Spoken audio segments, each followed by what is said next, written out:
Hello guys, this is me Himanshu.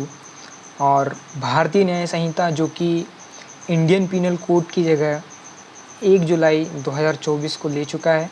और भारतीय न्याय संहिता की धारा 22 जो कि आप मेरे सामने स्क्रीन में देख रहे होंगे, इसमें एक पॉइंट लिखा हुआ है, क्या कोई पागल व्यक्ति अपराध करता है तो उसे दंड मिलेगा।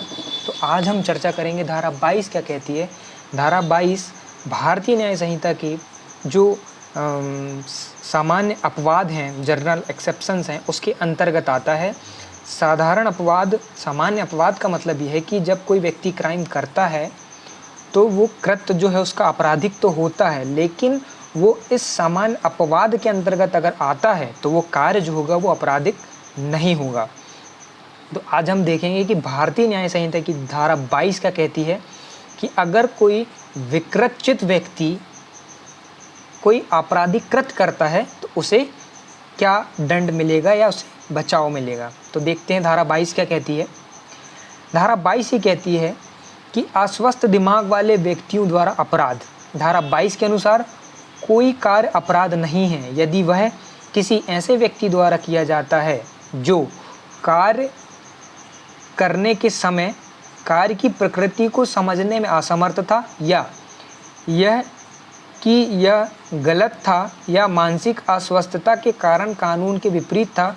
यह प्रावधान सुनिश्चित करता है कि मानसिक रूप से असक्षम व्यक्तियों को उन कार्यों के लिए आपराधिक रूप से जिम्मेदार नहीं ठहराया जाता है जिन्हें वे समझ नहीं सकते हैं। तो ये साधारण अपवाद की धारा 22 जो कि भारतीय न्याय संहिता के अंतर्गत आता है, साधारण अपवाद के अंतर्गत आता है, इसमें ये कहता है कि कोई अगर व्यक्ति जो है अस्वस्थ विकृतचित व्यक्ति कार्य को करते समय, अगर वह व्यक्ति कार्य को करते समय विकृतचित हो और कार्य की प्रकृति को समझने में असमर्थ हो, या उसको ये पता ना हो कि वो जो काम कर रहा है वो गलत है या विधि के विपरीत है।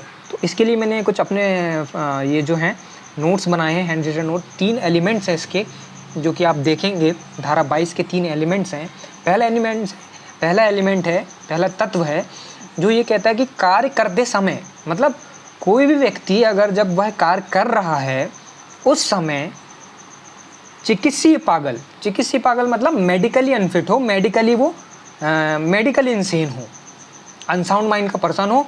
लेकिन वो कब हो, जब वो कृत्य कर रहा है, जब वो अपराध को कारित कर रहा है, उस समय वो जो होना चाहिए, क्या होना चाहिए, विकृतचित होना चाहिए। और उस विकृतचित के कारण उसको कार्य की प्रकृति समझ में नहीं आई, या उसे ये नहीं पता है कि वो जो कार्य कर रहा है वो दोषपूर्ण है या गलत है या विधि के विरुद्ध है। तो वो इन अगर तीनों एलिमेंट्स को पूरा करता है तो वो जो है व्यक्ति धारा 22 का बचाव ले सकता है। भारतीय न्याय संहिता की धारा 22 का बचाव वो व्यक्ति ले सकता है अगर वह व्यक्ति विकृतचित हो। लेकिन कब, जब वह कार्य कर रहा है, कौन सा कार्य, आपराधिक कार्य जब वो कर रहा है, तब वह व्यक्ति अगर चिकित्सीय पागल हो और उस चिकित्सा पागलपन के कारण, मेडिकल इंसेनिटी के कारण वह व्यक्ति कार्य की प्रकृति को ना समझ पाए, या उसे ये ना पता हो कि ये जो कार्य वह कर रहा है वो गलत है और विधि के विरुद्ध है, तब वह व्यक्ति धारा 22 का बचाव ले सकता है। तो ये था मेरी तरफ से वीडियो। आपको अगर अच्छा लगता है तो इस वीडियो को लाइक करें, सब्सक्राइब करें मेरे चैनल को, और इसमें क्या बदलाव करने चाहिए आप मुझे ये प्लीज़ कमेंट करके बताएं। और बहुत बहुत धन्यवाद आपका। नमस्कार।